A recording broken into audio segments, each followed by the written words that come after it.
The history of Nottingham can really be traced back some 6,000 years. There is evidence that there was a community here in the Stone Age, and there are relics from this period in local museums. The Romans came here. They built a fort at Broxtowe, a few miles from what is now the city centre. Then they made their way north along their Foss Road.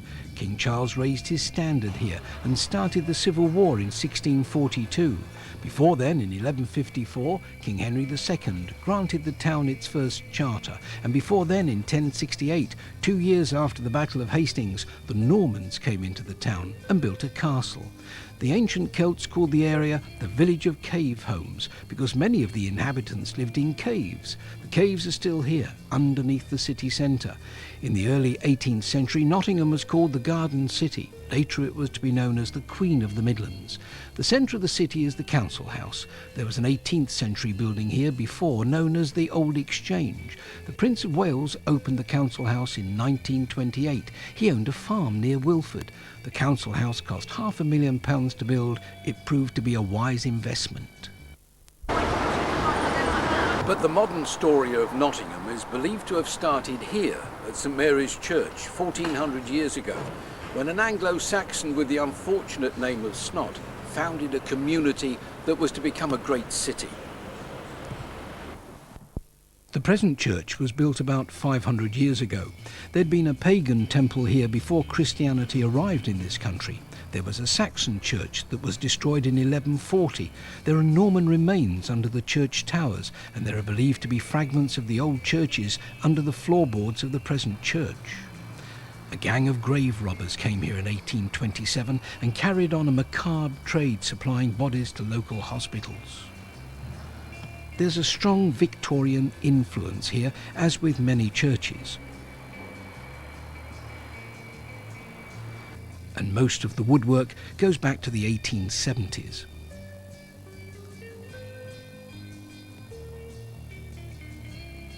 The lion and the unicorn formed the basis of the city's coat of arms over 200 years ago. The impressive stained glass windows were created by the best 19th century craftsmen. This is known as the Adams window, built in honour of Thomas Adams, one of Nottingham's most famous lace merchants. And this is the Adams building, a large warehouse. It contained a chapel in which services were held for the workers at 8 o'clock each morning. This was once the centre of Nottingham's trading community. The warehouses and factories were never boring workplaces. They were grand buildings and were said to be the most advanced of their time.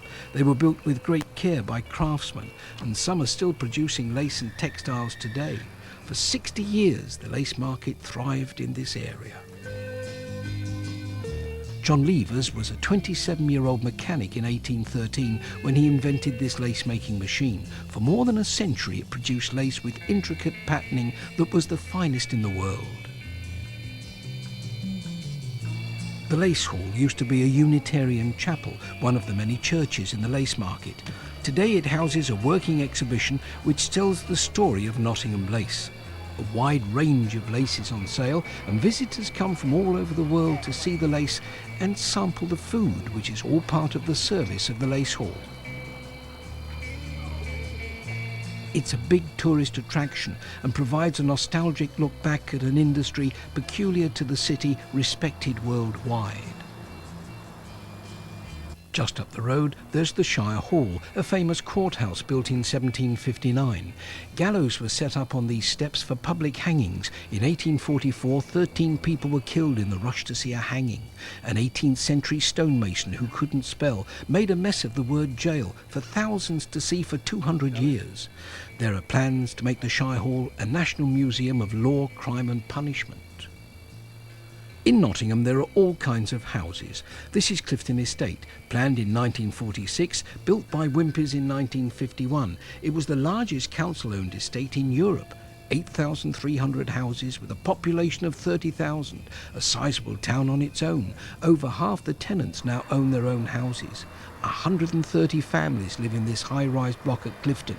These developments appeared in the late 1960s. It seemed a good idea to use valuable space to build upwards, but they didn't prove popular. A 1993 report described them as socially unacceptable, and it's doubtful if any new ones will appear on the Nottingham skyline. The Great Central Railway Company built these terrace houses in the Huntingdon Street area. They replaced slum dwellings at the turn of the century, but proved to be too expensive for the people who previously lived there, so many railway employees took them over. Edwalton was always a very desirable area. The Edwalton Grange farm estate started to be developed at the turn of the century, and later in the 1930s large houses were built along the Melton Road. The houses and grounds were spacious. There was no overcrowding here, but this type of accommodation was always very expensive to buy. A different type of house was built in West Bridgford on land that was flooded almost every year. After the First World War, hundreds of this type of family house became popular. Wollaton Park Estate was built between 1926 and 1929. These houses were sold for £200 to £300 at the time. In the property boom of the 1980s, they were valued at up to £80,000. These prefabs at Bilborough were built in 1946 and were meant to last 10 years. World War II aircraft metal was used in the construction of some of them. Many of them are now immaculate, provide comfortable accommodation. 100 years ago, this area of Bulwell was farmland, a mixture of terrace houses and semi-detached houses. These were built in the early 1930s. And these terrace houses in Bulwell were built in 1910 to accommodate workers in local industries which were starting to be developed. They were solid family houses, inexpensive to rent. But the Mapperley Park area was once owned by a colonel from the South Notts Hussars who saw service in India. That's why names like Magdala Road and Zola Road appear. Built around the 1870s, many lace manufacturers lived here with their families. The old St Anne's covered 300 acres with 10,000 houses squashed together. Many of them were back to back. 3/4 had no bath, 2/3 no hot water. In the 1890s to house workers involved in the Industrial Revolution. Before the houses were built, visitors used to come to the area to sample the health-giving waters which came from several wells. King James I came here to try the waters in 1612. Some of the wells still exist along the old St Answell Road area. The new St Anne's estate was built in the late 1960s, and for the first time for nearly a century there was some greenery surrounding where people lived. The population was reduced by 1/3 from the crowded days of the old estate. Inside toilets, bathrooms, hot water, central heating systems, almost unheard of luxuries in the old St Anne's were now standard. Gone were the corner shops and the pubs and the narrow streets converging onto the St Answell Road, which had been a terrible traffic hazard. Now there is space to breathe, but in the old days you could leave your front door open. You knew everyone in the street. Many people now don't even know their next door neighbour. There's a price to pay for modern living. Earl Manvers owned most of Sneinton in the 18th century, and an early settlement was established here centuries ago. In the early 1900s, these terrace houses appeared. On the other side of Sneinton Boulevard, there are larger houses with third-floor accommodation for a parlourmaid. Sneinton was once a well-to-do area. It then declined, but it's now again becoming a desirable residential area. Nottingham has always been a centre of trading. There are a number of street traders carrying on a centuries-old tradition.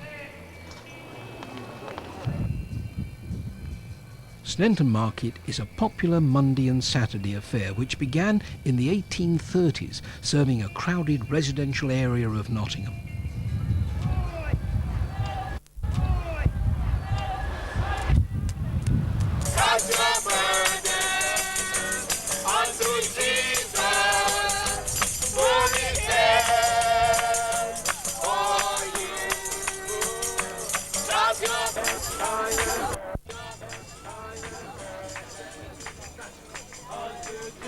This is an open-air market full of character and attracts a huge number of shoppers looking for a bargain. There's something for everyone here, and the second-hand stalls have a mind-boggling array of goods.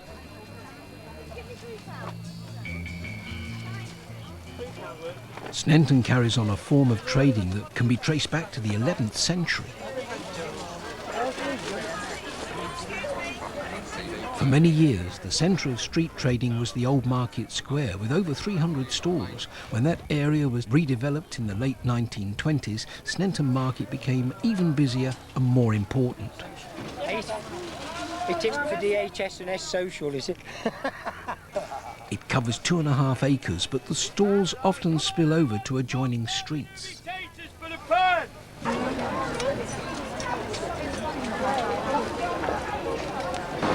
Nottingham's other big Saturday market is at the cattle market. Finder, 1 bid, 2 in, £2, £2 going to see 3 now, £2 a money bid, all done and finished at £2, not dear for a calculator printout job, all done at £2, anybody wanted 3, at £3 a bid, selling for £3, what name again, sir? There's been a cattle market in Nottingham certainly since 1155. It did its trade in different parts of the city before coming here to Eastcroft in 1886.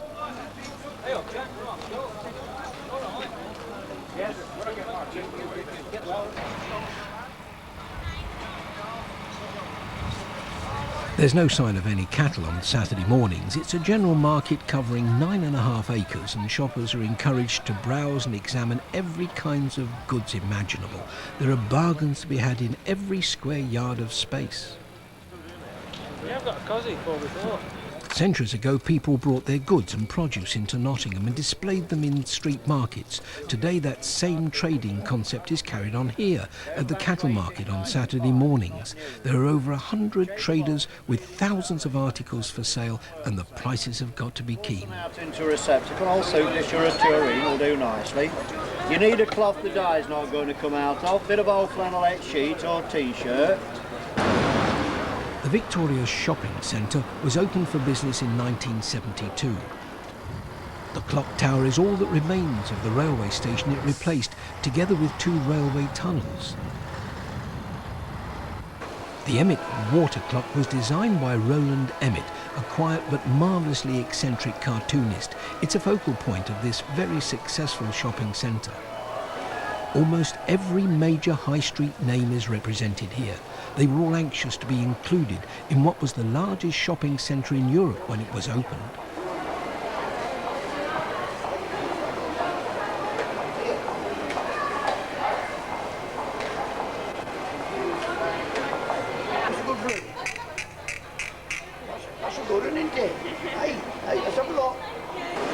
It took 4 years to build the Victoria Shopping Centre, and it cost £15 million to construct.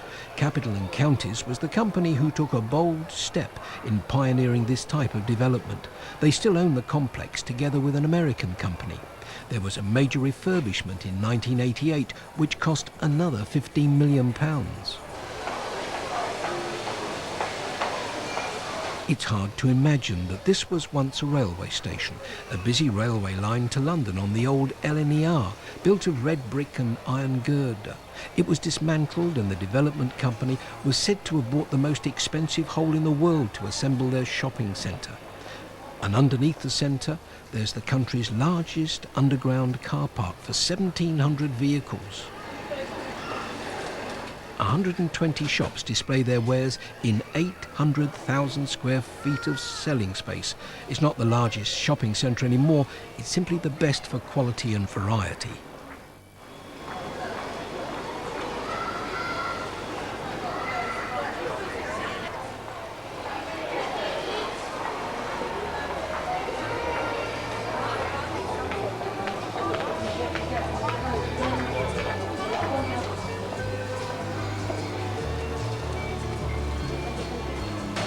After a busy few hours shopping, you can have a meal or a snack on the spot in the food court. There's a wide choice of food that literally caters for all taste. Oriental food, prepared and cooked in the authentic way. Each food court section has a cooking area which enables food to be freshly cooked. The standard is high. It has to be. The caterers are anxious for their customers to be fully satisfied and return for more.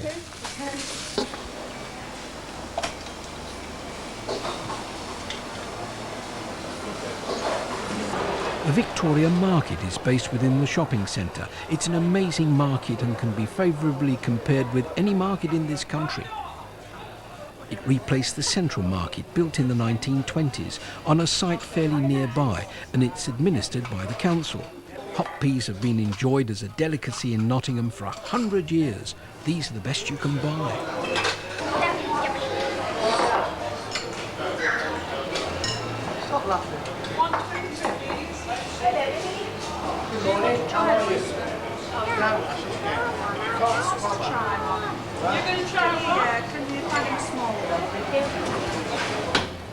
Nottingham was once famous for its oysters, and there were several oyster bars close to the city centre.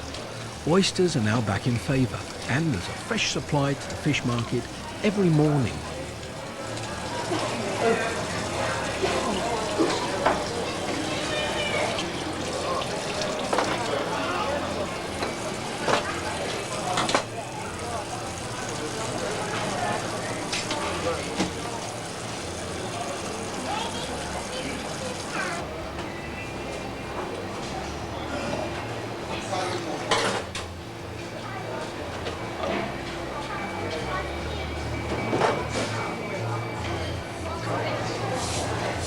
All types of fish from all over the world arrive at this fish market, which has built up a reputation over the past 20 years.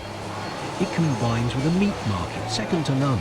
Many of the stallholders are carrying on a family business that goes back generations, and good healthy competition keeps prices keen. The fish and meat market have regular customers who are discerning.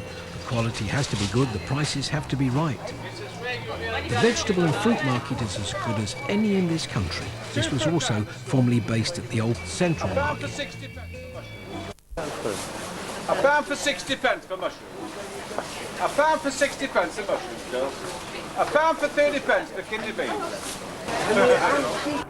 There are egg stalls and cheese stalls and nut stalls, and there are stalls selling clothing and craftware and all kinds of goods. 300 traders are based here. There's a mixture of fruit, vegetables, delicatessen, all kinds of food. Many of them can be described as exotic. The whole of the market is like a large Aladdin's cave, full of good things waiting to be discovered.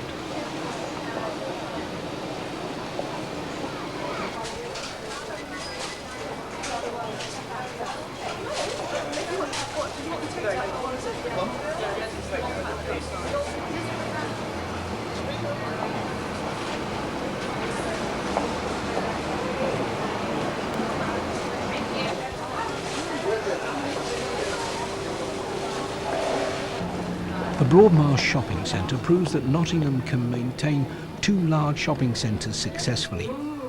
Marsh was a rather old and run-down shopping area when in 1965 the City Council approved a £10 million redevelopment scheme.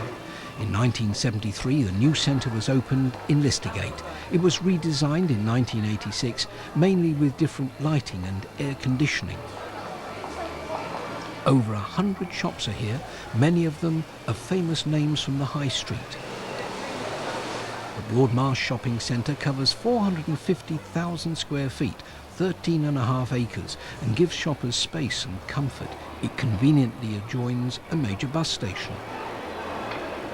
There's everything here for the shopper, and the surroundings are colourful and attractive and have a style and quality.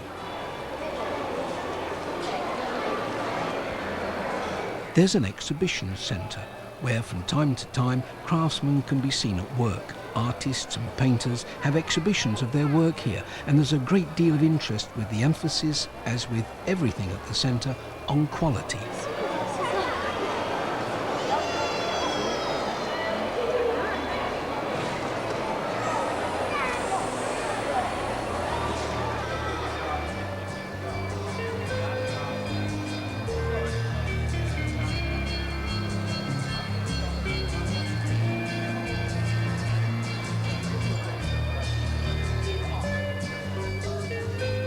High street shopping isn't neglected, and many areas have shopping conveniently near to where people live.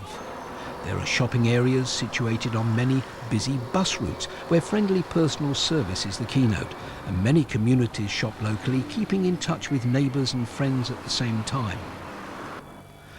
The Victoria Retail Park at Netherfield is one of several shopping developments in and around the city.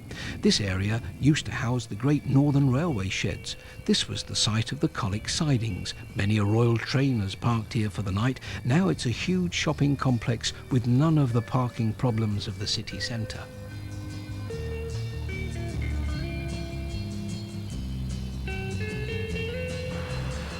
This shopping centre on Radford Boulevard is on the site of one of Players' factories. The only reminder of the past is the old Players' clock. The factory closed down when the main production moved to the New Horizon factory. Good parking, well-known trade names, keen prices, a well-populated area, ingredients for a successful shopping complex.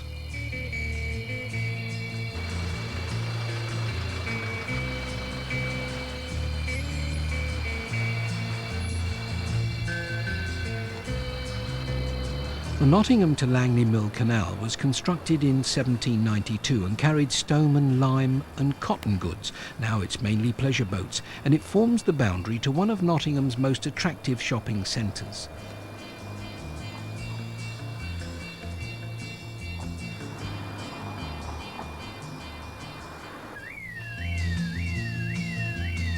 Sainsbury's occupy a large part of the shopping area with their do-it-yourself supermarket and their popular food superstore.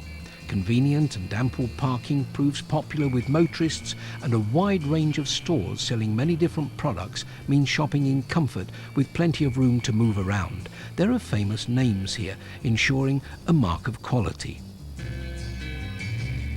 This was once railway sidings and marshland. Now it's been transformed into a lively and attractive shopping complex, fast gaining a reputation for the facilities it offers. And by the canal, there's an American-style restaurant with good and interesting food.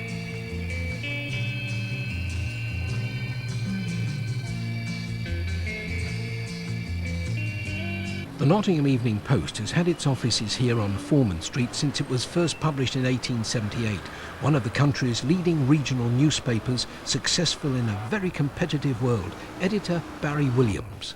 It's a city with a buzz. It's a buzzing city, and it buzzes with excitement, with innovation, with achievement and with controversy. We like to think that the Nottingham Evening Post reflects that buzz, and that's why we maintain a very successful position in the city. In July 1993, the Post invested £2 million in state-of-the-art technology, and each page is now set up on a computer, stage by stage. This front page can be changed at any time as news develops. Local and national news go side by side, together with regular features and columns and a classified advertising service that's possibly the best in the country.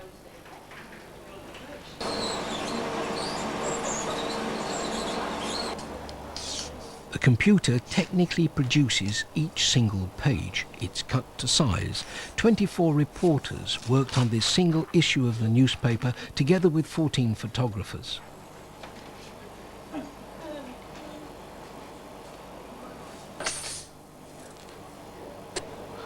The photographs are now carefully added to the front page, which is now ready for processing.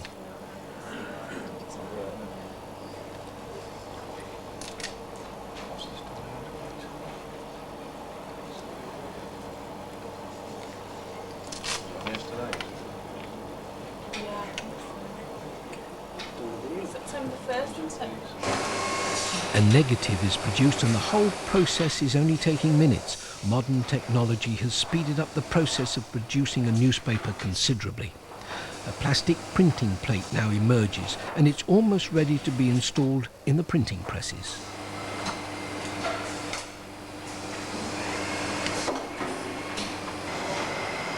And this is where the excitement really begins, in the printing room. There are miles of newsprint on these machines. The pressure has got to be exact. The slightest fault with the paper could stop the printing and thousands of papers could be lost. The Nottingham Evening Post has nearly 500 workers and they all contribute to this newspaper. The current edition has the interest of everyone in the building.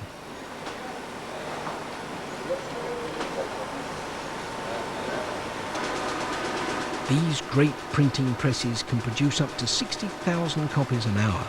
The circulation of the Evening Post is in excess of 120,000 daily, and it's distributed over a wide area, the whole of Nottinghamshire, into Derbyshire, Leicestershire and to the east coast of Lincolnshire. 2 minutes ago, this newspaper was being printed.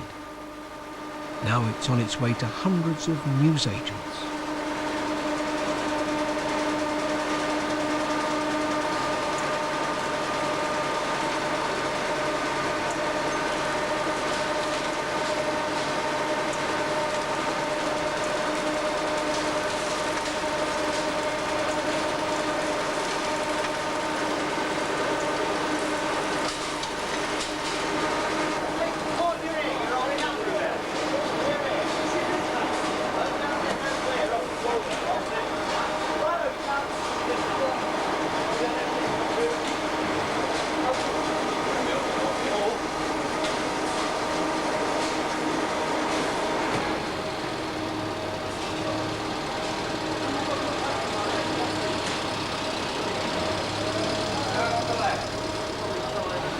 The newspaper is on the streets.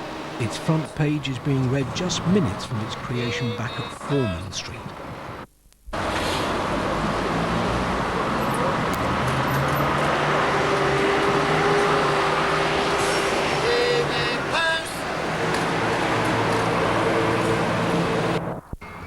Central Television opened their studios at Lenton Lane in 1982. They were officially opened by Prince Philip a short time later. Within 10 years they were making 330 programmes a year in their 3 major studios, as well as many other programmes on location in and around Nottingham.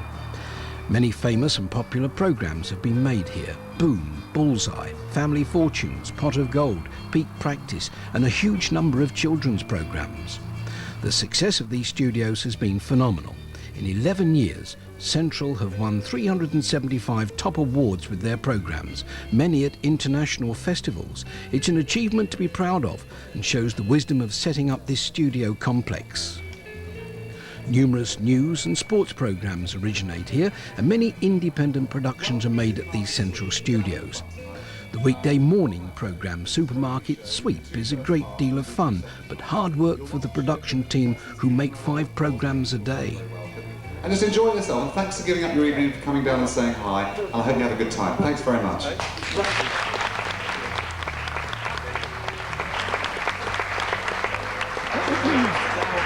Thanks to our contestants who are standing round by the bread department there. They're waiting to make their entrance down this aisle here. So what will happen once we start, we'll have our opening titles, and I'll be doing a bit of rabbiting over the titles there. Jack! Yes, Jack! Just doing a bit of sorting out on the floor here, ladies and gentlemen. There is Jack coming in there of Central Television, head of plastic plants. The audience enjoy every minute of it all. Commercial radio came to Nottingham in 1975. Radio Trent was housed in a building that had once been a women's hospital, and there's said to be a ghost in the studio areas which at one time was a mortuary, providing a local radio service 24 hours a day with news bulletins on the hour, sports programmes, a lot of music programmes catering for all tastes, and a regular fashion programme. Radio Trent started in Nottingham, but now also runs a commercial station in Derby. 5 years ago they began a golden oldie music station, Gem AM, as well as carrying on Trent FM, featuring up-to-date music. Yeah. Oh dear, that's oh, it's nice, isn't it? Okay, well, what sort of time can we come and talk to you? About 9:30. 9:30 on Saturday morning. Yeah, that's fine. Well, really, you know, only just. It'll soon be Christmas. Oh dear. We've shot it now, autumn's here, and the Jamies was summertime from 1958 on Gem. It's 12 minutes away from 11 o'clock.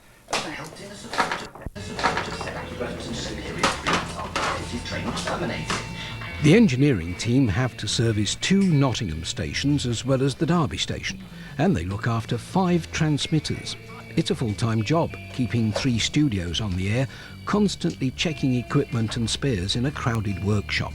A staff of over 60 work to please an audience over a wide area. The morning show with Robbo on Trent and the bigger music mix, Wet, Wet, Wet. And Good Night Girl, Pretend. The BBC have been based at York House on Mansfield Road since 1968. There was a television studios on Derby Road before that, making a local presence on regional and national television. The Derby Road studios also broadcast many radio programmes about news and current affairs in the East Midlands. Now television and radio are together under one roof. The television unit is mainly concerned in producing a high-quality 30-minute news programme each evening. East Midlands Today covers the counties of Nottinghamshire, Derbyshire, Leicestershire, Lincolnshire and part of Northamptonshire, and has won awards for its efforts. At one time, Nottingham provided a few minutes of news into the Birmingham-based Midlands Today. Now it has a very successful daily half-hour programme of its own. This is where it all happens at 6:30 every weekday evening. A fully professional team work throughout the day to get the news and then present it in style. The studio is often linked up to the BBC's national television network for news items and interviews. A large office is shared by the television and radio staff. Nottingham is a very active news area and provides a large amount of material into national news programmes. In the early days of radio in this country, there was a local radio station in Nottingham. The call sign was 5NG, and a small and dedicated staff made a variety of programmes. It was a relay station in 1924, established by the British Broadcasting Company to bring the network output of 2LO to areas of the country outside London, together with local entertainment. 5NG had its studios on Bridlesmith Gate. There were programmes for children, and the Junior Club had 20,000 members, and there were outside broadcasts of the opening of the university and classical concerts. The radio pioneers of 5NG are still remembered with affection by Nottingham people today. BBC Radio Nottingham came along in 1968. 3.8 FM. You're listening to the county's favourite radio station, BBC Radio Nottingham. Tuesday morning, it's now 9 o'clock.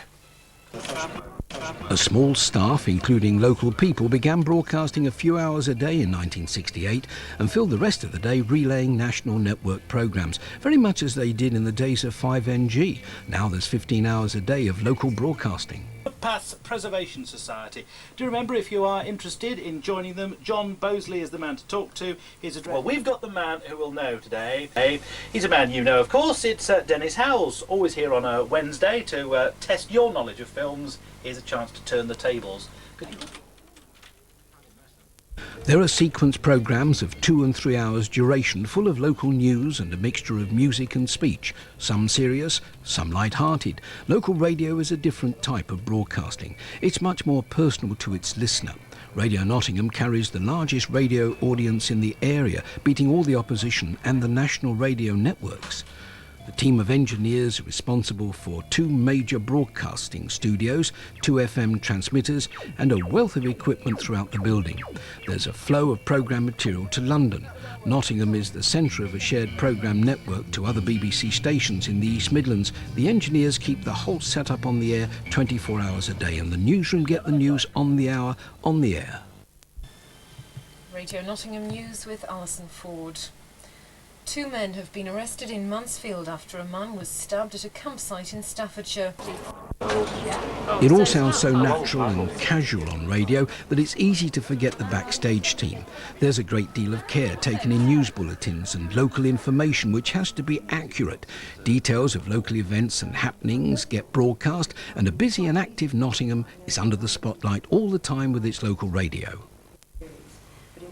Yeah. If we're going to do that, it'll be 10 o'clock.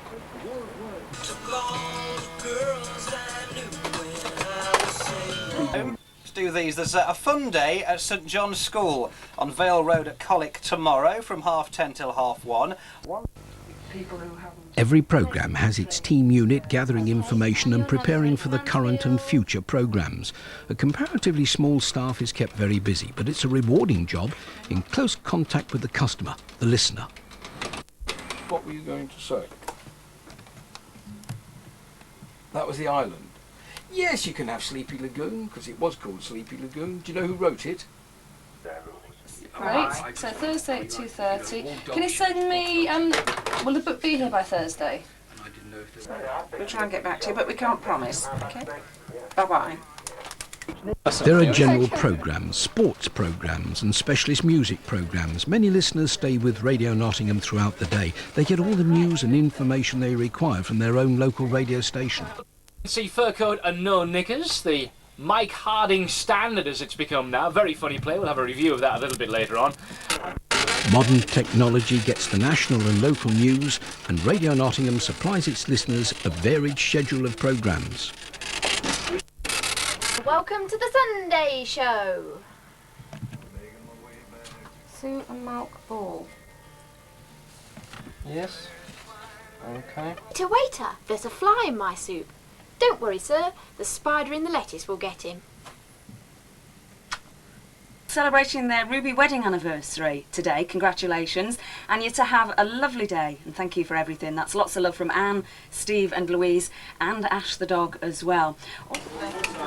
Radio Nottingham can be fun, it can be serious. Why is it successful? Here's the manager, Ken Warburton. Well, it's an almost impossible question. The chemistry of a local radio station, I think any broadcasting medium, is so complex. So many things go together and make up a successful operation. Try and identify one or two. I think personalities, the broadcasting personalities are critically important. People listen to people and relate to people, so that's important. What those people do is important. The features, the topics that are covered in programmes, news and what's on and travel and weather, that's all important. Maybe the most important, though, is a real commitment to the community and an involvement with the community. And nowhere do you see that better on Radio Nottingham than in the charity support that we give. And Radio Nottingham raises around £50,000 a year with its charity appeals. Great volley! This tennis tournament in July at the University Tennis Centre raised £450. The accuracy of the players wasn't always spot on, but their hearts were in the right place.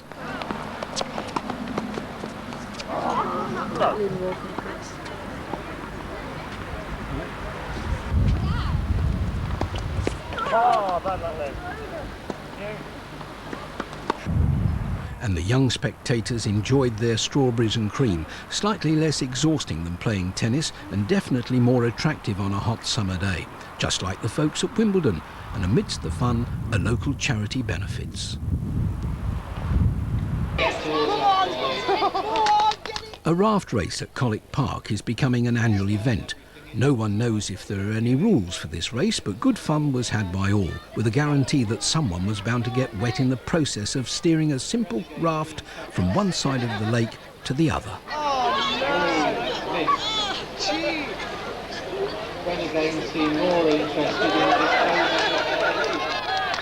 Radio Nottingham's Money Spinner charity appeal gained £1,550 with this raft race. To put up with that lot more than times than this.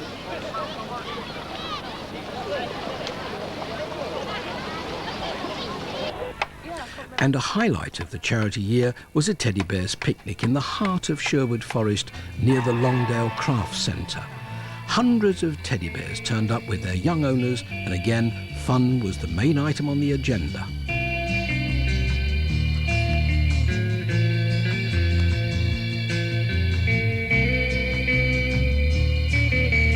There was an attempt at putting down a mile of money, which attracted a lot of interest and support.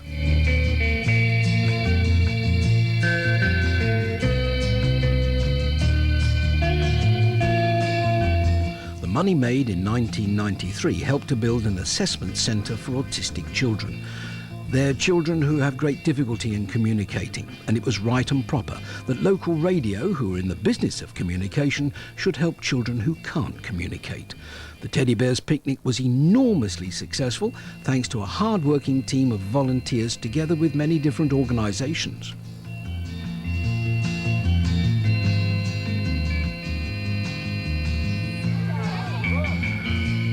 It was all worthwhile because everyone seemed to have a good time, and nearly £2,000 was raised for Radio Nottingham's Money Spinner appeal.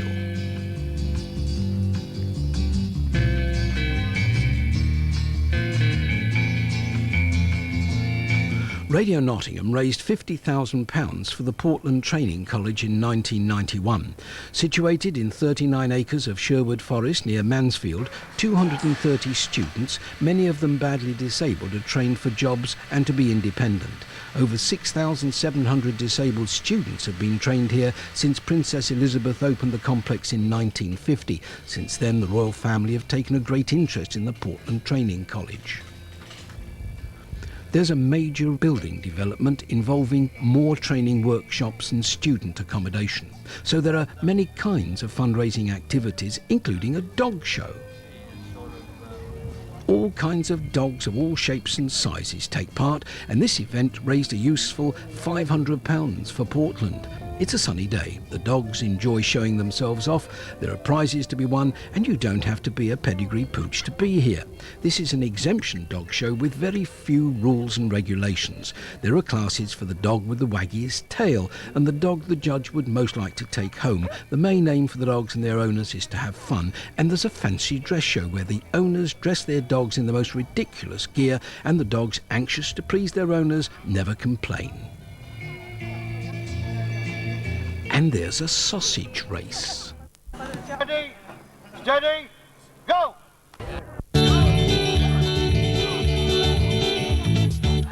The idea is to run 50 yards, quickly eat the sausage and race back to the starting line. This dog decided to run the race in her own way.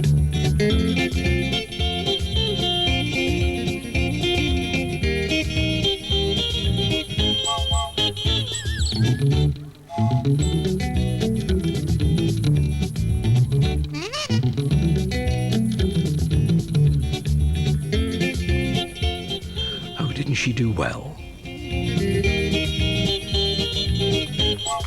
A very different sort of sport is played at Trent Bridge. The world's greatest players have walked from the pavilion onto turf that's been described as sacred by cricket lovers.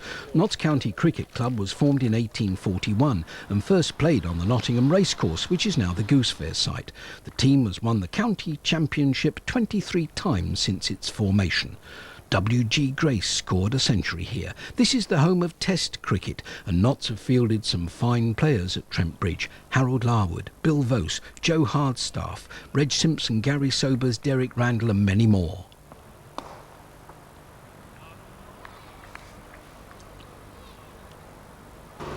Home Pierpont is the base of the National Water Sports Centre.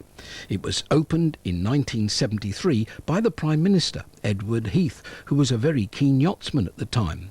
He took a great interest in the development of the centre. The 2,000-metre stretch of water is set in a 250-acre park and brings international sportsmen to Nottinghamshire.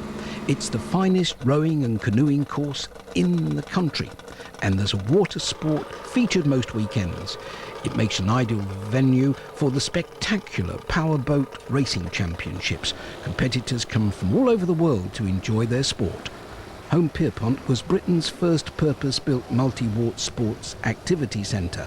It was formerly a huge gravel pit, a conversion that Nottingham is proud of.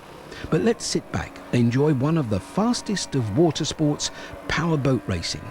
Hold on to your seat.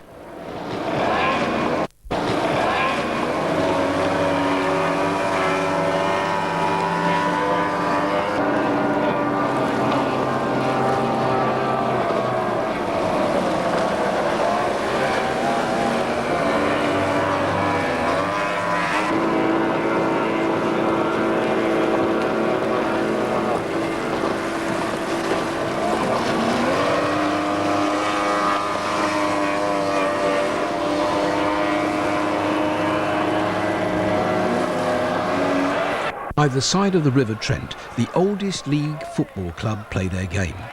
As the players come onto the pitch to the cheers of their supporters, how many appreciate the history of this club? Formed in 1862, the team first played in the park. They then moved to the Meadows, then to the Beeston Cricket Ground, the Castle Ground, then Trent Bridge before coming to Meadow Lane in 1910.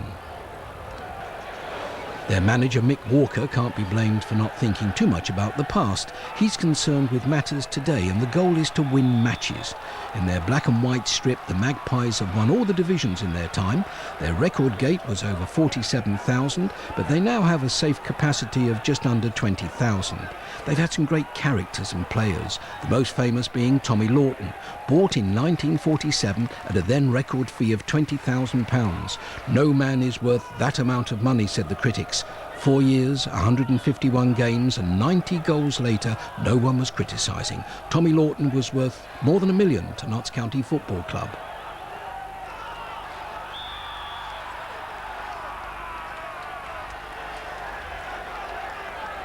Across the river, at the City Ground, Brian Clough and Peter Taylor formed a partnership that brought the European Cup to Nottingham, and they gave all their fans a chance to see their prized trophy and the team in a triumphant tour of the city. The whole of Nottingham appeared to turn out to cheer their heroes. Everyone enjoys success, and the successes of Nottingham Forest established the team and club as one to be reckoned with the very best. Brian Clough was honoured by the City Council when he was made a Freeman of the City. It's a rare honour, offered to very few. Tuesday, March the 23rd, 1993, was Brian Clough's day with a VIP early morning visit to Wollaton Hall. The whole event had style and created a lot of interest. Good morning. Good morning.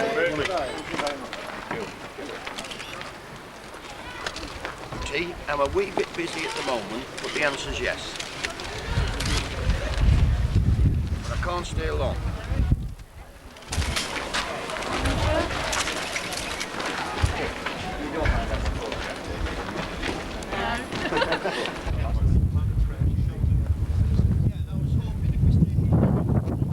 How are you?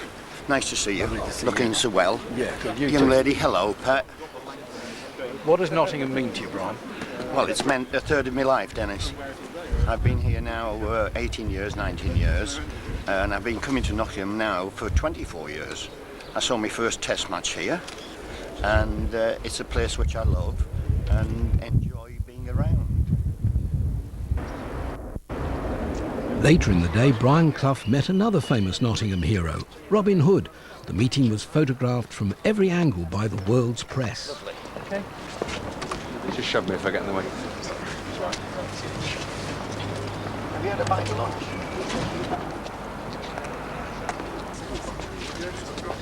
That's beautiful. And in the evening, the council house prepared for the official ceremony. Brian Clough's arrival was relished by a huge crowd of supporters.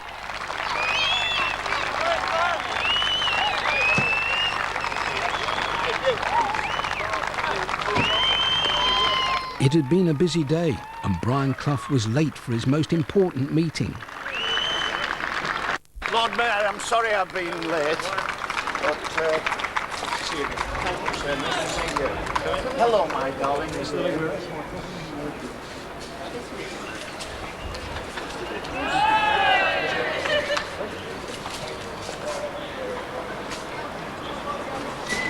Ladies and gentlemen, could I first of all thank you for waiting in such cold weather. It's my great pleasure to introduce Nottingham's latest Freeman of the Nottingham City, Mr. Brian Clough. Oh, that's lovely, Lord Mayor. I can't believe you're still out there. But it means so cold. Hello, how are you? Now, don't forget I love you. And be good. What you've done for me is, you've got me the highest thing I've ever won. Was all to be short-lived. Within 5 weeks, Brian Clough had resigned or retired from his job as manager of Nottingham Forest. And there was a new face in the manager's dugout at the City Ground, Frank Clark, formerly a member of Forest's European Cup winning team. Slipping from the Premier League to Division 1 meant virtually a new team for a new manager. But the support was still there, and the enthusiasm for anticipated success. 1993 saw many problems given a great deal of hard newspaper publicity, but no one should ever forget the successes of the last 16 years. League champions, Anglo-Scottish Cup winners, winning the League Cup 3 times, twice winners of the European Cup, twice winning the UEFA Cup, Super Cup winners, supplying the England team with a dozen players. The Reds have brought fame and fortune to Nottingham, and the Forest Ground is the envy of many clubs.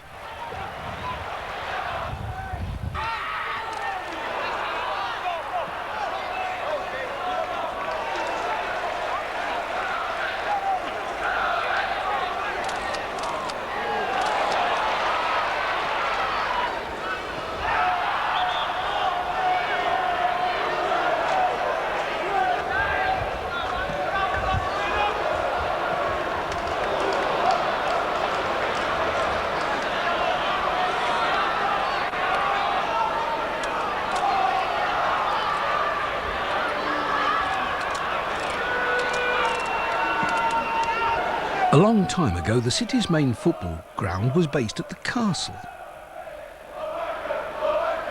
Nottingham Castle is perched on a rock 130 feet high. It's been a royal residence since the 12th century. Many castles have been built here, and the outside walls of the medieval castle have been uncovered and tell something of the size of the castle in those days. The Danes may have built some kind of fortification here in the 8th century. Edward IV is said to have enjoyed living here, and he improved the castle in the 15th century.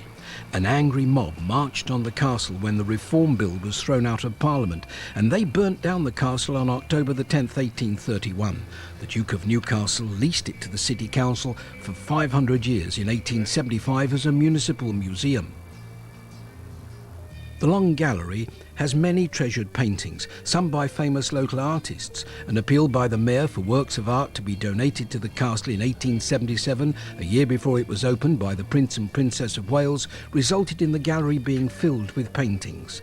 The History of Nottingham exhibition has some interesting and historic displays, with many items on show from many years ago discovered in the area, including examples of alabaster carvings. Nottingham was a centre for this type of sculpture. There's always a stream of visitors at the castle, anxious to discover the rich past of the city. The gardens and grounds of the castle are kept in an immaculate condition by a small team of gardeners. It's really only a few yards from the bustling city centre, but here there is peace now, though there's no doubt that in its time the castle has been a place of violence. This is one of the most popular tourist attractions in Britain, and visitors are never disappointed to be at a place so steeped in dramatic history.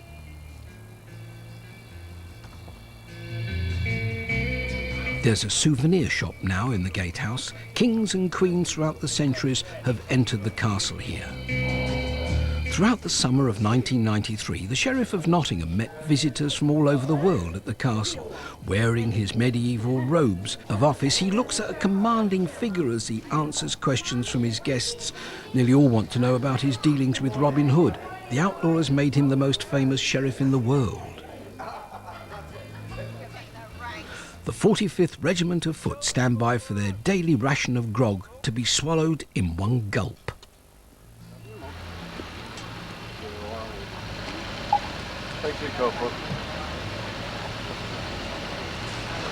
In one, young man.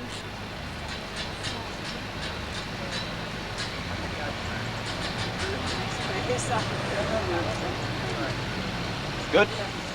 Turn to your place. The Redcoats perform reenactments of military life in the 19th century. We know that the Robin Hood rifles were based at the castle in the last century. They were formed because of a threatened invasion by Napoleon. The 45th Regiment of Foot bring colour and some spectacle to visitors to the castle in the summer of 1993.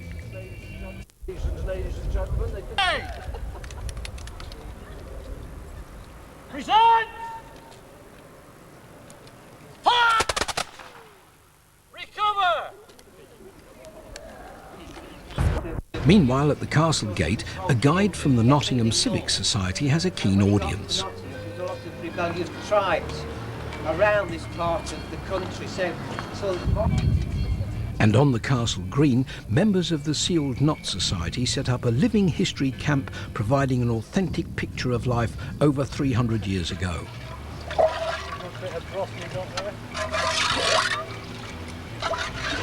Where's the meat?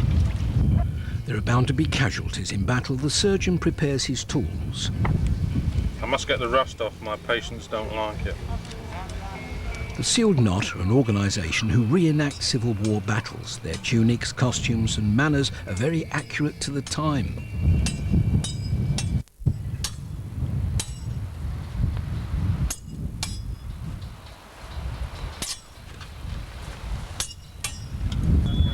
Camp followers were a feature of army life until fairly recent times. It's the uniform that attracts them.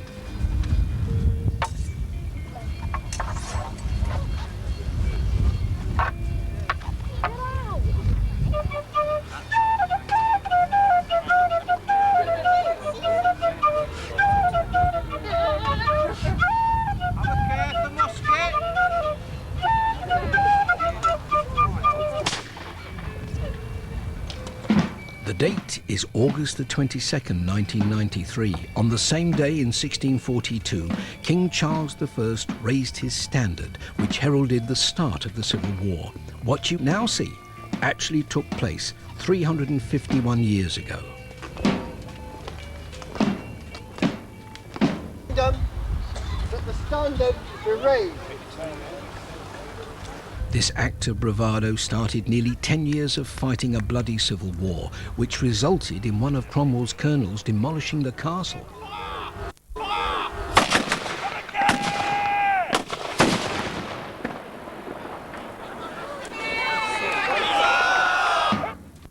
Cromwell himself was said to be displeased by the destruction.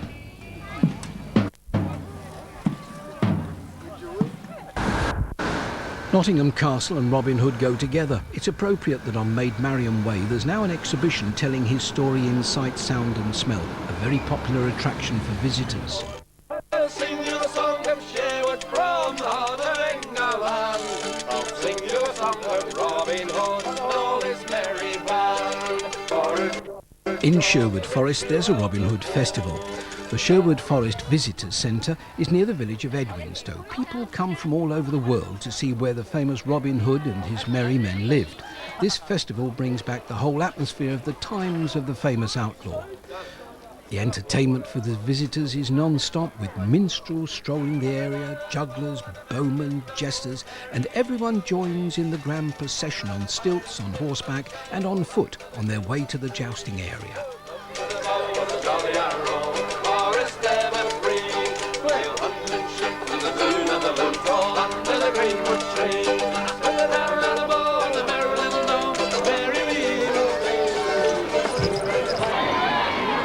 Black Knight is the evil one. He goes about knocking good knights off their horses and creating mayhem with hand-to-hand fighting that's done for real. Once again, I charge you within the rules of combat. But he would appear to be. But there's a hero on a white horse who aims to defeat the evil Black Knight once and for all.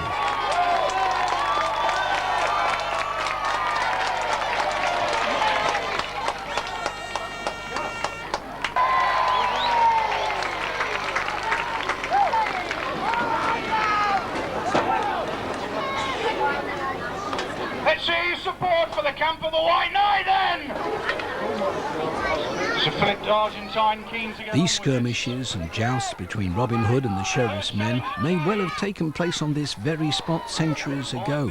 It's entertainment now, it wasn't then, and even now some of the participants can feel the pain. A very swift.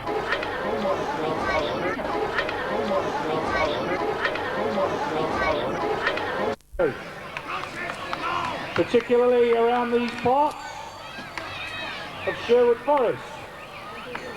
Right, honours seemingly fairly even. Both men having lost their weapons. Right, ladies and gentlemen. Once again, hopefully 4 courses off the list. And here we go for the first pass. Just eyeing each other up, I think. Ladies and gentlemen, the battle is with broadswords, probably the most traditional form of medieval combat. I'm getting out of the way. Sir Philip the Argentine attacks. The Cabinet of Thought on the defence. Ooh, nearly had his head split open there.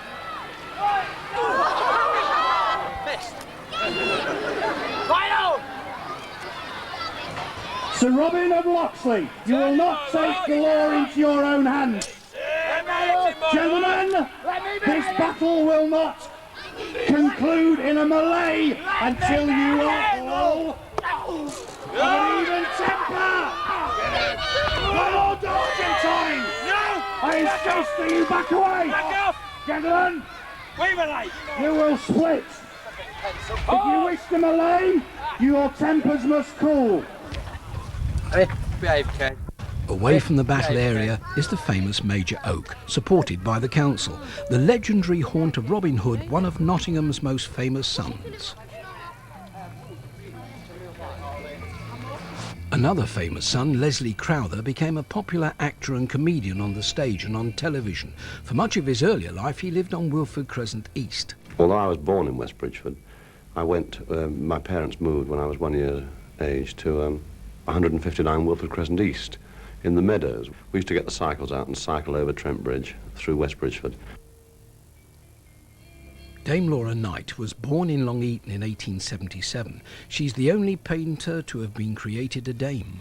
After not having been given any pocket money in France at school, I had difficulty in finding the twopence halfpenny that it cost to post a letter to England and Mother. I drew a portrait of the girl for twopence halfpenny. Bendigo was the bare-knuckle champion of England in the days when boxing matches were lengthy affairs. One of his fights lasted 93 rounds. His real name was William Thompson. He was one of triplets in a family of 22 children. He retired unbeaten, took to the bottle, served 28 terms in prison for being drunk and disorderly. He repented and became a very popular preacher. His grave is in the Bath Street Cemetery, and there were thousands at his funeral when he died at the age of 69 in 1880. A lion at rest is his tombstone. Albert Ball was a national hero of the First World War. He was a teenager when he joined the Royal Flying Corps and shot down 44 enemy aircraft. He was killed in action over France and was posthumously awarded the VC. Inside the castle there's a permanent exhibition in memory of his courage. His medals are on display together with details of his exploits. There's a statue in the castle grounds with Captain Ball in the arms of an angel. Alan Sillitoe, one of our great contemporary writers, was born in 1928 on the Lenton Abbey estate and spent most of his early life in Radford with its back-to-back terrace houses. When I was young, my head was like a cabbage. I was just like any other scruffy kid running the streets with his arse hanging out, as they said. And then eventually I become, I won't say an intellectual, but at least I become a novelist, someone able to express himself and produce writing. I went to a very good school in Radford. Alan Sillitoe's Radford is changing. There are many modern houses in the area now.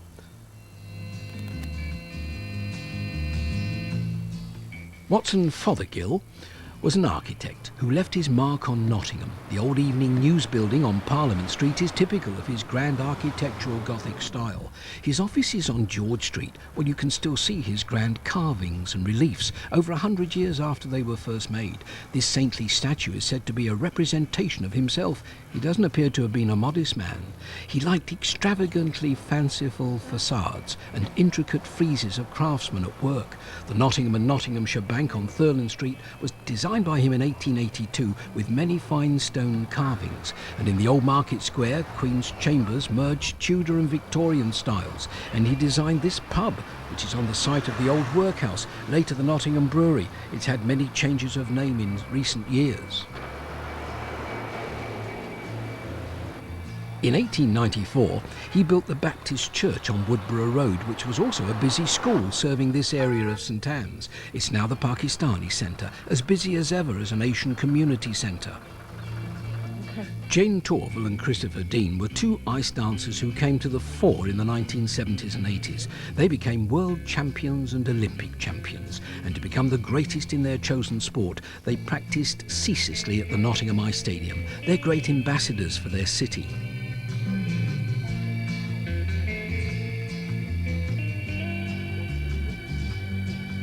There's a monument on the skyline of the city to one of its greatest sons. George Green was a miller's son and lived at this mill at Sneinton. He was a mathematician, now celebrated as one of the world's greatest. His mathematical essays on electricity and magnetism have won him acclaim as a pioneer in scientific work, and he contributed to the work of nuclear physicists in the 20th century, 100 years after his death. 1993 was celebrated in Nottingham and London on the 200th anniversary of George Green's birth. There's a science centre around the Windmill which attracts many visitors. The mill was badly damaged by fire in 1947 and rebuilt in 1986 and restored to its original condition.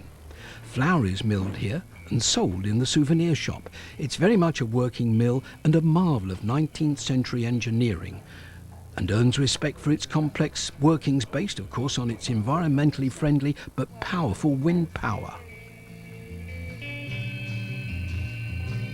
William Booth, the founder of the Salvation Army. Dear comrade, look up to the joys set before thee, and haste on thy way to the regions of glory.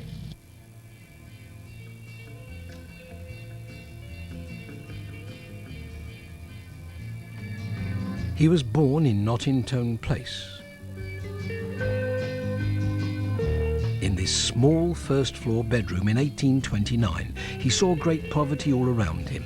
8 people living in a room 11 foot square. He saw injustice. He was a pawnbroker's assistant at the age of 13. He first preached when he was 16 years old and founded the Salvation Army, the world's greatest caring organisation, in 1865.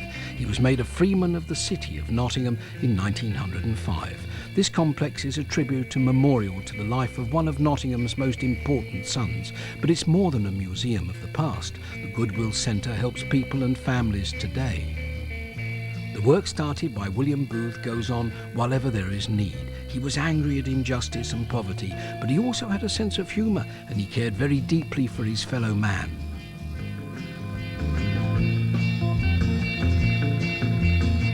Jesse Boot was born in Nottingham in 1850, the son of a farm labourer. He left school at the age of 13 to help his mother run a tiny herbalist shop in Goosegate. A century later, the Boots factory at Beeston employed thousands of workers. By the turn of the century, he owned over 200 shops throughout the country. The Victoria Centre's story is a fitting tribute to one of the most extraordinary men Nottingham ever produced. He was a man of great vision to create an empire of great chemist shops and stores throughout Britain. Over 2 million people shop at Boots every day. He lived for his business and for its successful development, but he was also a man who inspired affection and respect. During his lifetime, he gave £2 million to Nottingham and its charities, and his greatest memorial must be Nottingham University.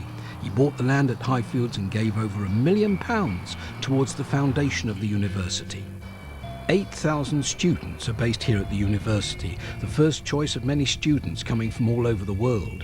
Nottingham has been keen on top quality education since the 17th century, and in 1789 pioneered the first school for adults in the country. There were schools and colleges in the centre of the town offering education to all classes of people. It was only right and proper that Nottingham should have a top-class university. It was a long time coming, but worthwhile when it arrived. University College was opened by George V in 1928 with a golden key. Sadly, Jesse Boot was too ill to attend the opening. It achieved full university status in 1948. It also embraces Britain's first medical school to be built since 1892, specialising in many areas. It's a centre of important medical research.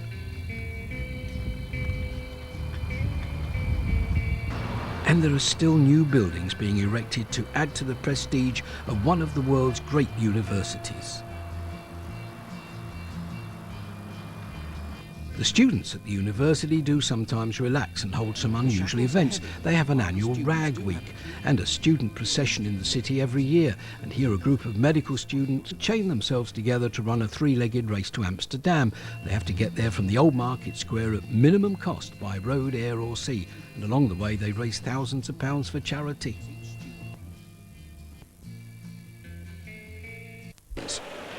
Excuse me, you don't look much like your passport photograph. Well, I'll manage that when I get to the boat. The Trip to Jerusalem claims to be the oldest inn in England. It's said to be the pub visited by the Crusaders when they left for the Holy Land. Built into the castle rock, it's a fascinating place with historical relics everywhere. Here's one. And another. A Roman soldier is said to have left this helmet after a hasty retreat. There's a hole in the ceiling that goes up towards the castle above and has an outlet on the rock face. This was originally the brewhouse to the castle. There's certainly a 12th century atmosphere with the Trip to Jerusalem, and you really feel you are going through the centuries when you go down to the cellars and caves below.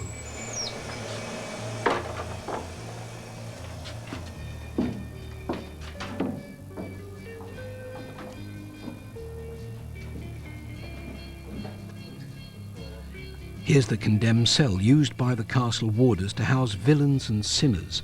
There's a speaking tube chiselled through the sandstone rock from this cellar to the castle high above.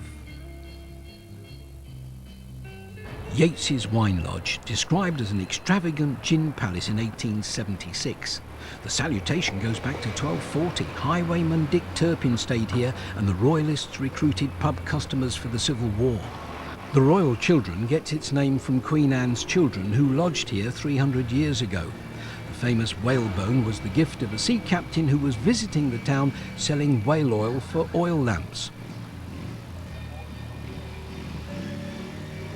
The Bell Inn goes back to the 17th century. 100 years ago, the landlord was the man who built Trent Bridge Cricket Ground. There were stables at the rear for Horse Guards regiments when the city was under martial law. The Line Hotel on Clumber Street was originally called the White Line in 1684. It was a coaching inn until 1850. The fare to London by coach from here was £2, 12 shillings and sixpence. The journey took 12 hours to travel by coach to Manchester. King William was given a banquet with wine for £40, and dukes and earls were paying guests here. It was freely advertised in the Nottingham newspapers around 1813 for cockfighting. Most of Nottingham city centre had complicated cave systems. At one time you could travel a mile through adjoining caves without ever going up to the surface. Deep underground at the Lion Hotel they held regular cockfights. This cruel sport was made illegal in 1849, but it was carried on long after this date.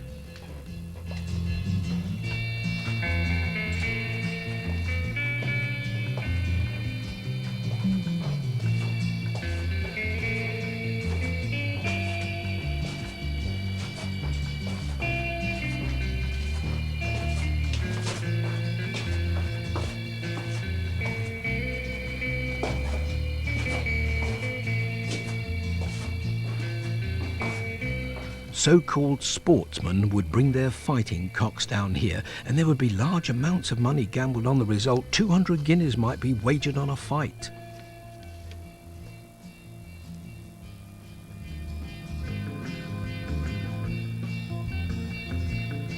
There were once over 40 cinemas in Nottingham, quite possibly the highest number in any city of its size. The Savoy on Derby Road is the last independently owned now. It was opened in 1933, it's got 3 screens and a lovely feel about this cinema. An American company built the Showcase Cinema in 1988. The managing director expected it to take several years before it would make a profit. He was pleasantly surprised at the instant popularity of this multi-screen complex. The Odeon was first called the Ritz when it had a Hollywood-style opening in 1933. It became the Odeon in 1944. Owned by the J. Arthur Rank organisation, it's got an interesting history. It was Britain's first twin cinema in 1965, and it continued to add more screens to its present number of 6, giving an enormous amount of choice of the best films around. The MGM cinema, just up the road from the Odeon, was called the Carlton when it was opened in 1939. It changed its name to the ABC, and many great British pictures had their premiere here. It was then called the Canon and changed its name yet again to the MGM in 1993, a name that is given to the best of cinemas owned by the company. The Broadway Cinema on Broad Street is run by the British Film Institute, formerly called the Nottingham Film Theatre, and then City Lights. It was the first regional cinema in this country in 1966. The nightlife of Nottingham is as varied as it could possibly be. Whatever sort of entertainment is wanted, the city provides it. Top British and American artists have appeared here at the Commodore to make it an international nightclub. The Palais des Danses was purpose-built as a dance hall in 1927. It was the premier spot for tea dances and evening dances, and for many years it was a favourite meeting place for a boy and his girlfriend. It's changed to Ritz's, again a top night spot with discos, dancing and top-line cabaret. This was once the Astoria Ballroom, and top British and American bands played here. It's as popular as ever today. This was a bakery at one time. Now some of the great pop groups appear here. And this is where the great variety theatre, the Hippodrome, was sited. Later it was the Gaumont Cinema. Now the crowds flock here for the stylish nighttime entertainment.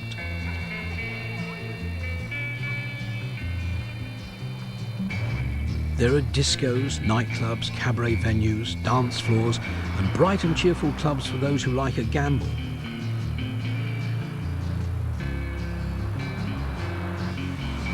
And there are bowling alleys where you can enjoy good company and have fun. They're full of technical equipment and computer systems, but you still need skill to score a strike.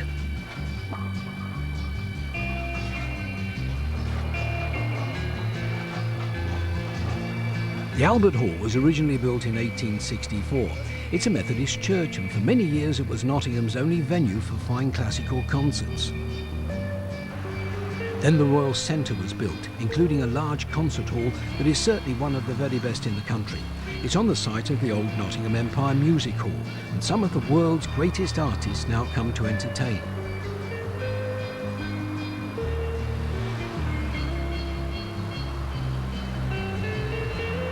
The Theatre Royal was built for £15,000 by two Nottingham lace dressers as a temple of drama. The City Council bought it in 1969 to save it from closing. It was refurbished and reopened, and it's now one of Britain's leading touring theatres, presenting plays, musicals, ballet, opera and pantomime.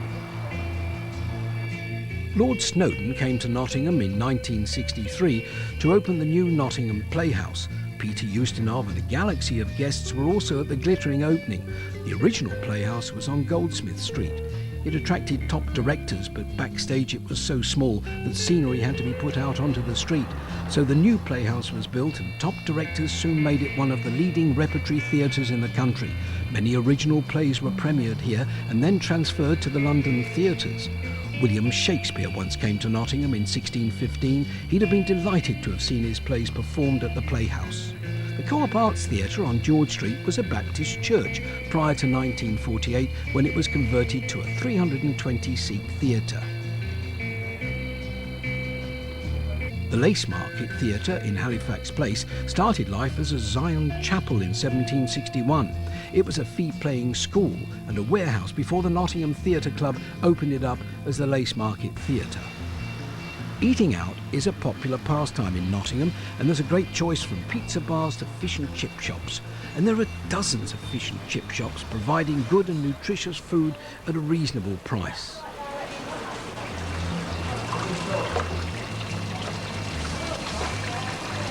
Every district of Nottingham has a number of fish and chip shops to choose from.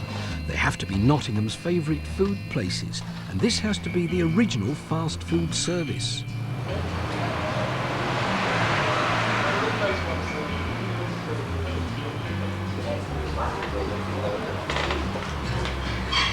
Who's having a bite of sausage? Mine, thanks. Yeah.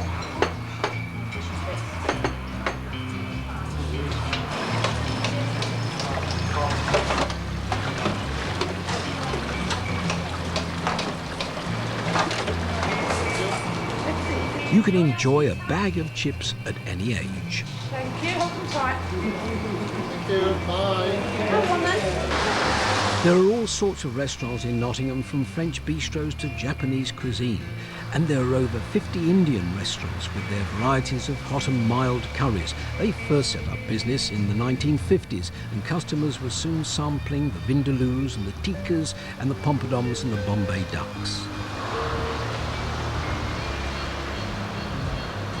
On Heathcote Street there's an Egyptian restaurant and takeaway with entertainment Eastern style.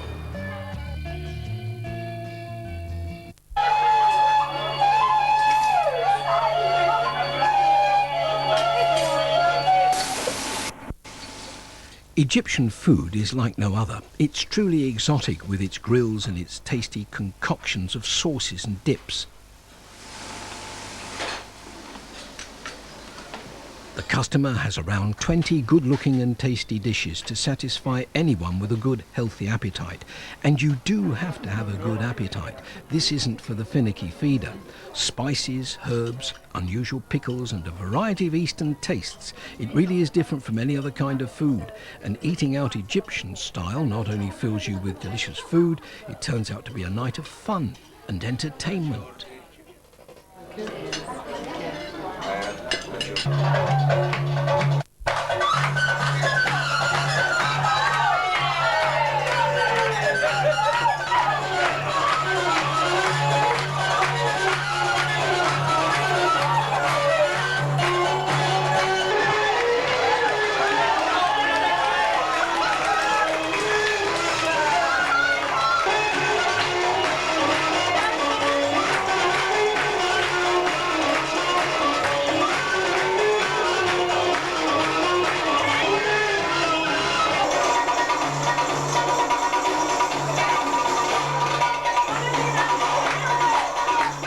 And the customers are invited to join in as best they can.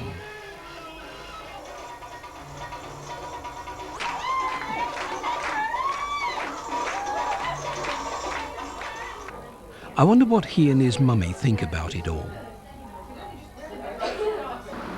There's a Thai restaurant near Canning Circus, and nearby there are West Indian and Mexican restaurants. You could go to a different kind of eating house every night for months on end if you wanted to. Chinese and Cantonese restaurants are plentiful in Nottingham. This Cantonese on Carlton Hill is among the best. The food is carefully prepared in an authentic Chinese way.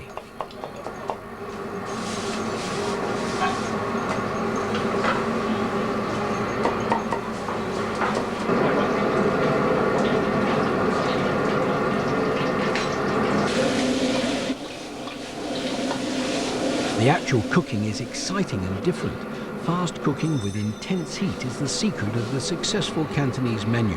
It has to look good and taste good.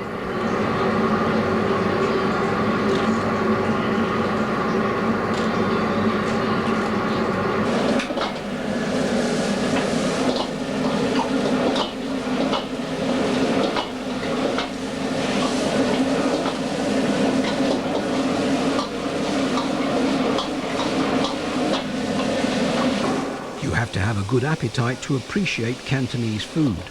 There are a good choice of tasty dishes, each one different, each one delicious.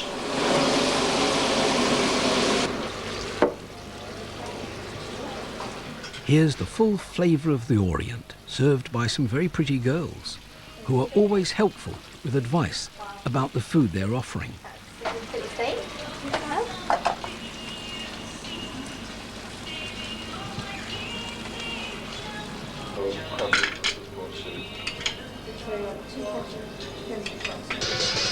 Nottingham benefits from the many races and cultures that have come to live here. There are dozens of celebrations, and any special Oriental event can include Chinese dragon dancing.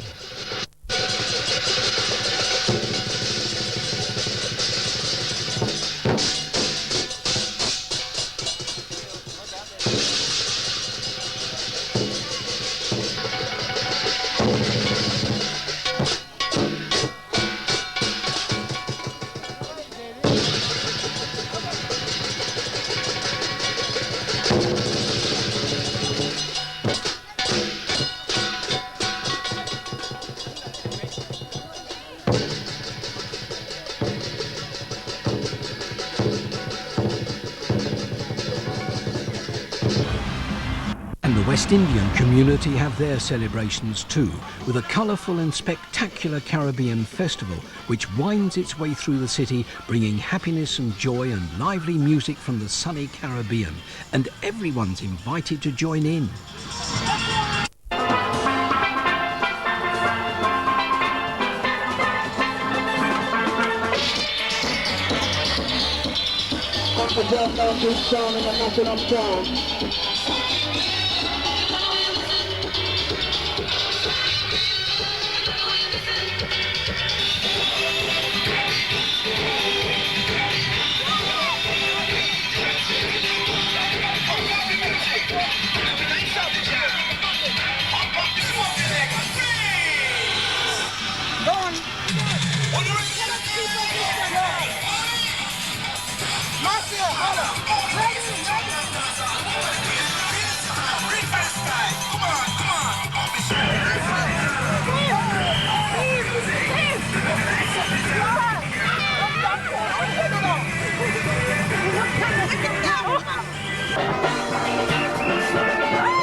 Not to be outdone, we have our very own Lord Mayor's Parade.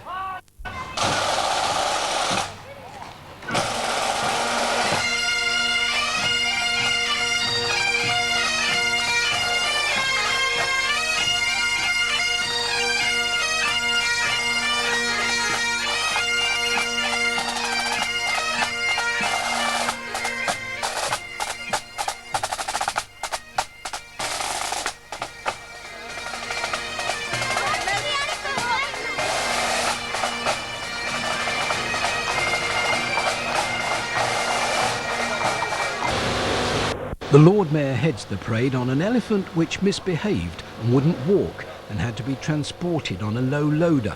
Never mind, it headed a parade that brought excitement and noise and colour into the city centre from its start on the Goose Fair site.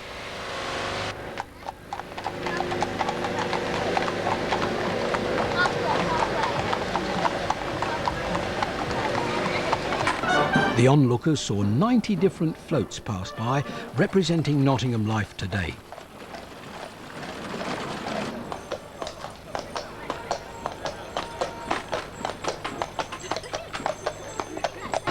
There'll be a cleaning up job afterwards, but for now it's a full 2 hours of celebration and performance through the city streets.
The whole parade comes to the council house, where a huge crowd has collected to see this annual spectacular pass before the Lord Mayor and the Civic Party.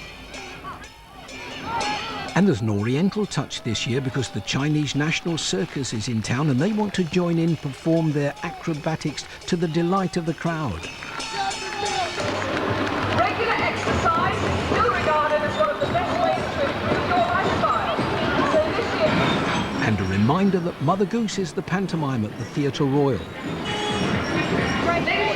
There's plenty to interest and amuse the crowds at the 1993 Lord Mayor's Show. For the first time for 30 years, there was a steam train trip from Nottingham to Skegness. In April 1993, a company called Classic Days organised a delightful journey recreating the great days of steam. 460 passengers enjoyed a train journey as it used to be.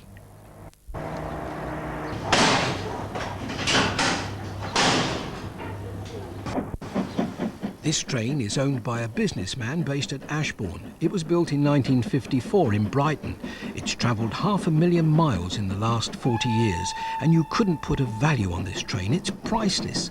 Our journey to Skegness devoured 5 tons of coal and 10,000 gallons of water.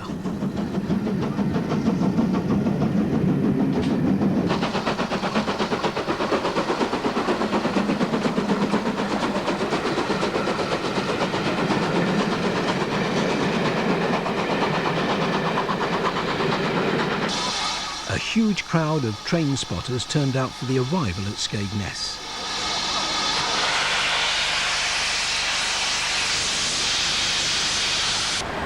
Dear old Skegness never seems to change. It does, of course. There are new entertainments and improved facilities, and the lively council is aware that no successful seaside resort can stay exactly the same.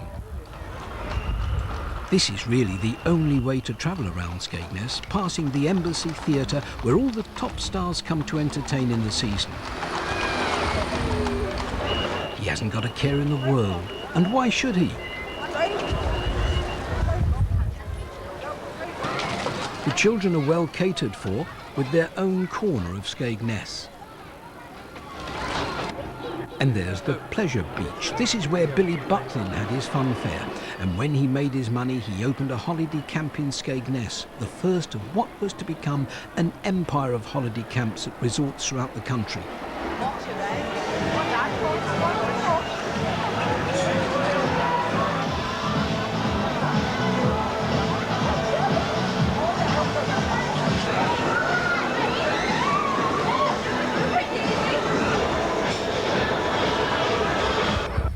Skegness wouldn't be the same without the donkeys on the beach. And this is what a Skegness holiday is all about. A sandy beach on a sunny day where you can relax with the family or be more energetic if you want to. There's another great train trip in store. In 1993, the famous Orient Express made a rare appearance in Nottingham. Organised by Yorkshire charters who know how to do things in style, the Pullman train was full of passengers recreating the 1920s and 30s. The Orient Express service started in 1883 on the Paris-Milan-Venice route, later to Belgrade, Sofia, Athens and Constantinople. This is real luxury travelling. The champagne flows freely and helpful, courteous staff spoil the passengers completely.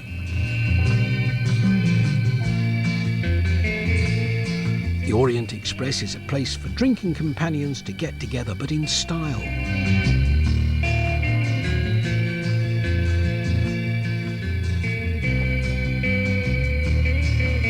The historic carriages have all been carefully restored to their original splendour, and there's time to relax with good company before dinner is served.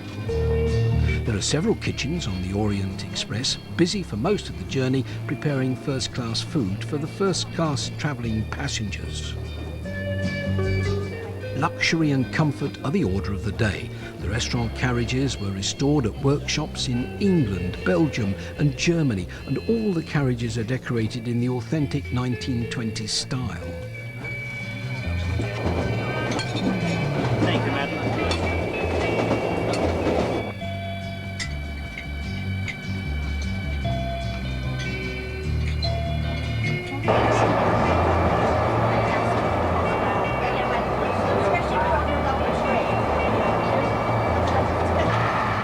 A visit to the loo is essential, not necessarily to use the facilities, but to see the splendour of the surroundings.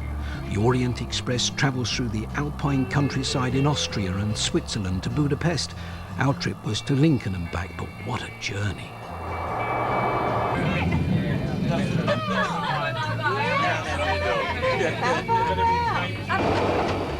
And at the end of it all, someone has to do the washing up.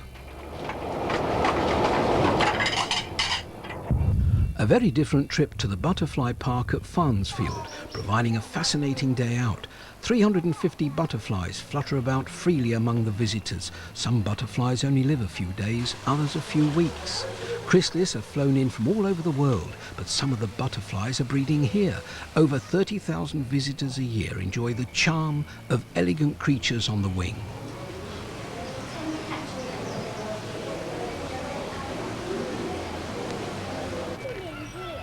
The Sherwood Forest Farm Park at Edwinstowe has up to 1,000 animals on show on its 27 acres. All sorts of animals in lovely condition, friendly and approachable.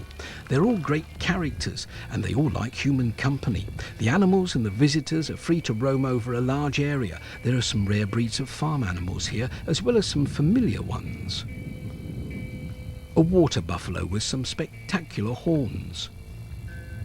And a wallaby named Jason, who's itching to meet the visitors.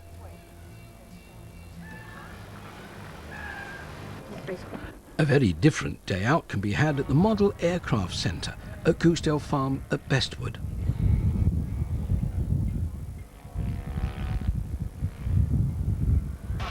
There are 150 acres here dedicated to model aircraft, and they nearly all fly. Over 100 model aircraft are on permanent display, the largest collection of model aircraft in the world. Some are up to half the size of the originals, and there are models on show that have been featured in films. There's a 15-acre lake nearby with flying boats and radio-controlled yachts, and a 17th century barn has been converted into a superb restaurant, and the model aircraft span the years to show the progress of man's attempt at flight.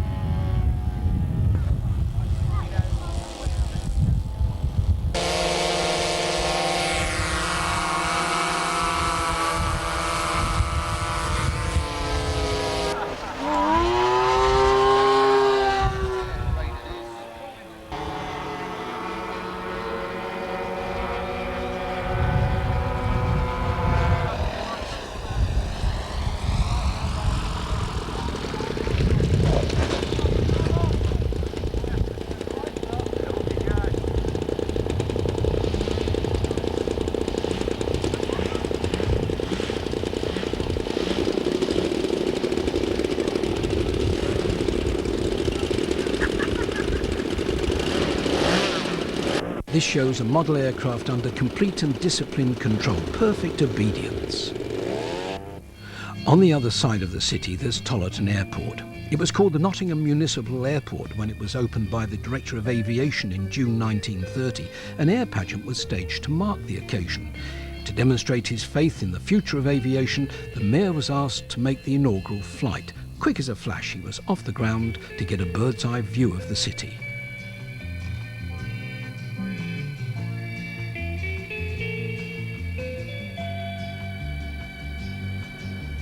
Planes are still flying in and out of Tollerton, the nearest airport to a city in this country.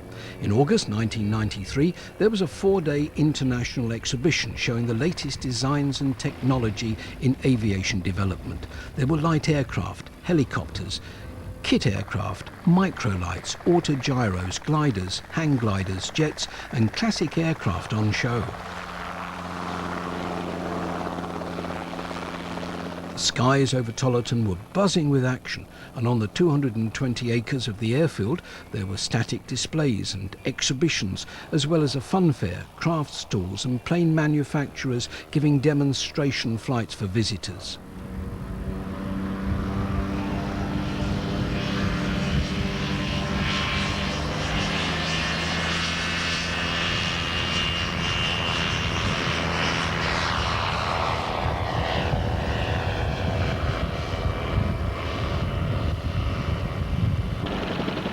Tollerton is now a busy airport with a flying school based here, and a flying club where members park their light aircraft in the hangars in between flying sessions in the air.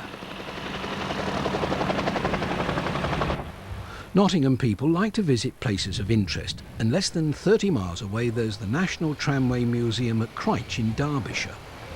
Opened in 1959, you can have a trip on a tram for a mile, looking over some of the loveliest countryside in this country. There can be 12 trams a day on duty, and waiting is kept down to a minimum. There's a tram every few minutes.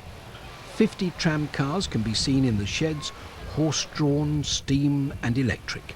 And once you're inside the complex, you can have up to 14 tram rides a day at no extra cost. No wonder people come back for more.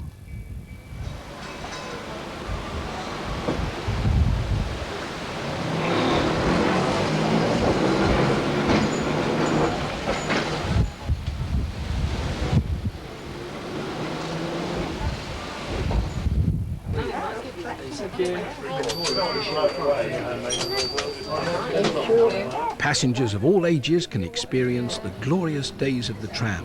In Edwardian times, the tram car was king of the road in the towns and cities of Britain. These trams have been lovingly restored to their former glory by staff and volunteers.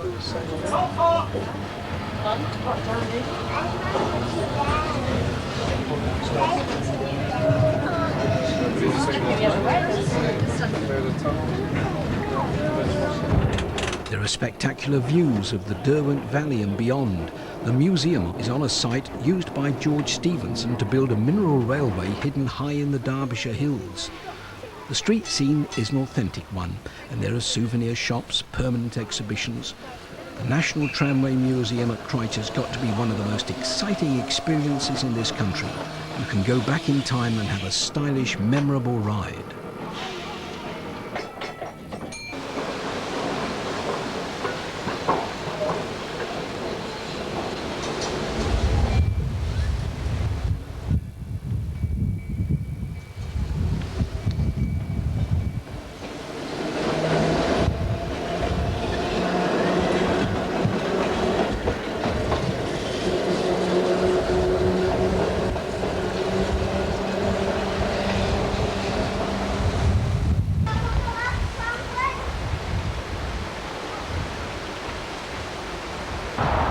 Trams were once seen here at Trent Bridge. Now it's a 6-lane highway carrying thousands of vehicles every day to and from the city. Alfred the Great's son, Edward the Elder, erected the first bridge across the River Trent in 924 AD. This is part of a medieval bridge dating back to 1364. A new bridge was built in 1871 and doubled in size in 1926. Kings and queens have crossed Trent Bridge. Richard III crossed here on his way to the fateful Battle of Bosworth. King Charles I and his royalist supporters crossed the bridge on the way to Newark and the first battle in the Civil War. Up the river at Gunthorpe, there are trips on the Tamar Bell on Sunday afternoons. Good afternoon, ladies, gentlemen and children. Welcome aboard Tamar Bell. We hope you have a very, very pleasant trip with us. We're taking on a little extra first on a spinner. This little boat was at Dunkirk in 1940. She was there for the whole of the evacuation, picking up men from the beaches and taking them out to sea onto the big ships waiting to take them back home. She was shelled in the process and has her battle scars to prove it. She brought 250 men from Dunkirk. She's now registered to carry 80 passengers.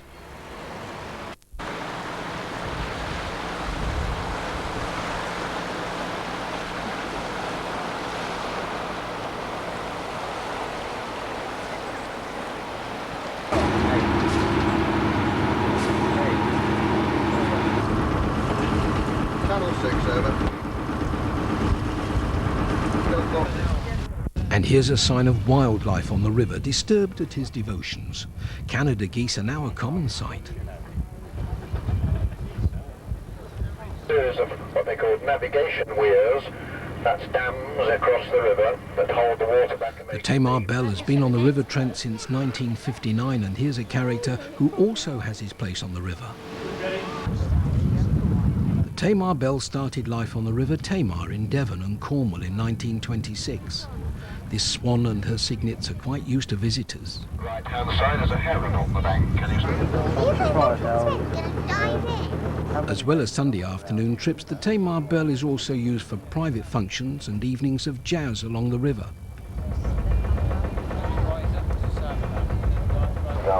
Organised by the owners Jill and Chris Tizard. Weighing in at 27 tonnes, just 54 feet by 11.5 feet, the Tamar Bell is a heroine of Dunkirk. There's a slightly smaller stretch of water close to the city centre at the Arboretum. This one has ducks and geese on it. The aviary nearby has some very colourful feathered characters on show, many of them from the tropics. They usually provide a chorus of constant chatter for the many visitors.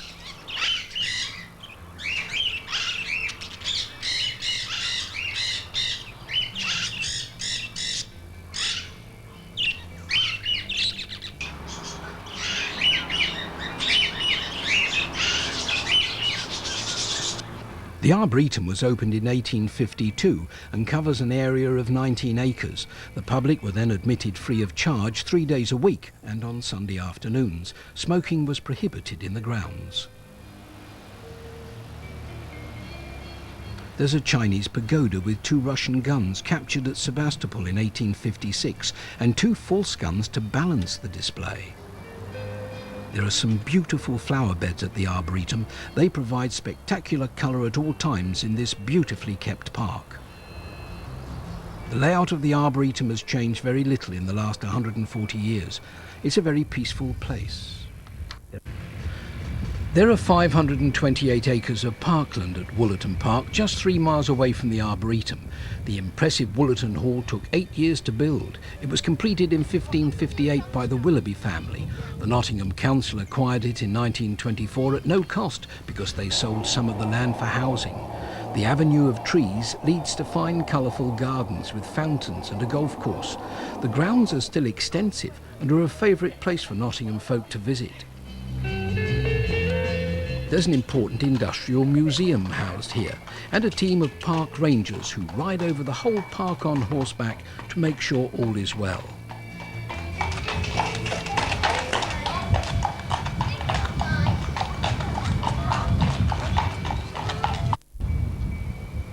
There's a famous herd of red deer who roam freely over the grounds of Wollaton Park.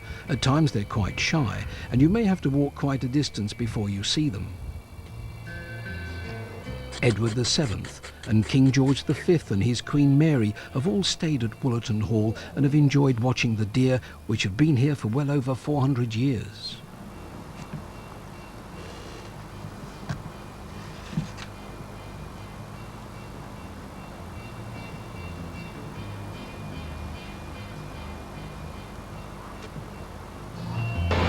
There are noisier goings-on by the side of the River Trent on the embankment. It's the Riverside Festival with fun for all ages. Young and old come here by the riverside to enjoy themselves, and there are fascinating displays of all sorts of entertainers.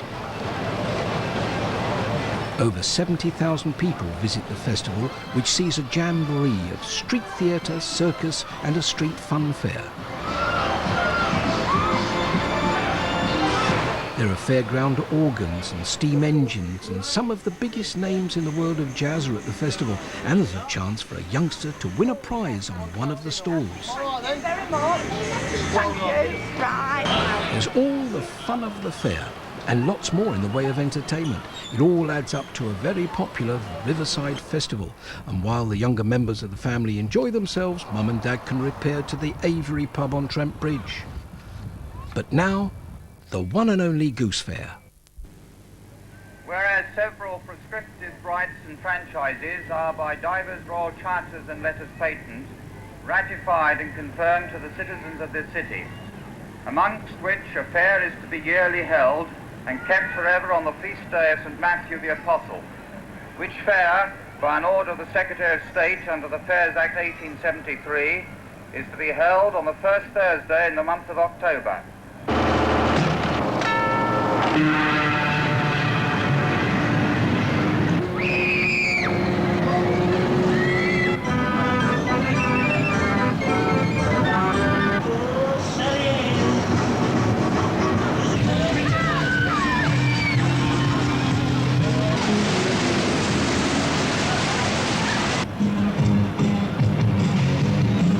The Goose Fair is the oldest and largest fairs in the country. However wild the rides may seem, they're all built on solid and carefully prepared foundations. An army of workers will take the customers' money for 3 days and dispense all the fun of the fair in a playground of dodgems, helter-skelters and big wheels.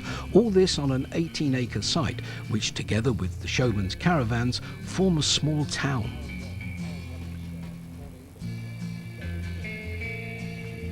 The Goose Fair used to be held on the Old Market Square up to 1927, before it moved to its present site. Thousands of people came into the centre of the city to see a very impressive array of rides, games and sideshows.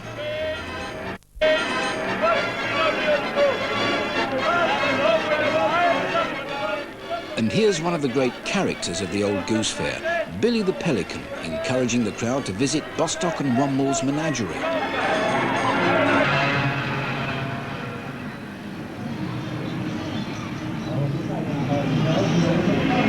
The big wheel gives you a chance to see the full size of the Goose Fair.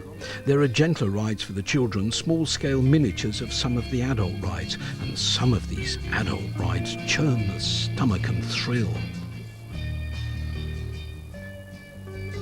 There's a gentler side to the character of Nottingham too, and there are still some kind characters around.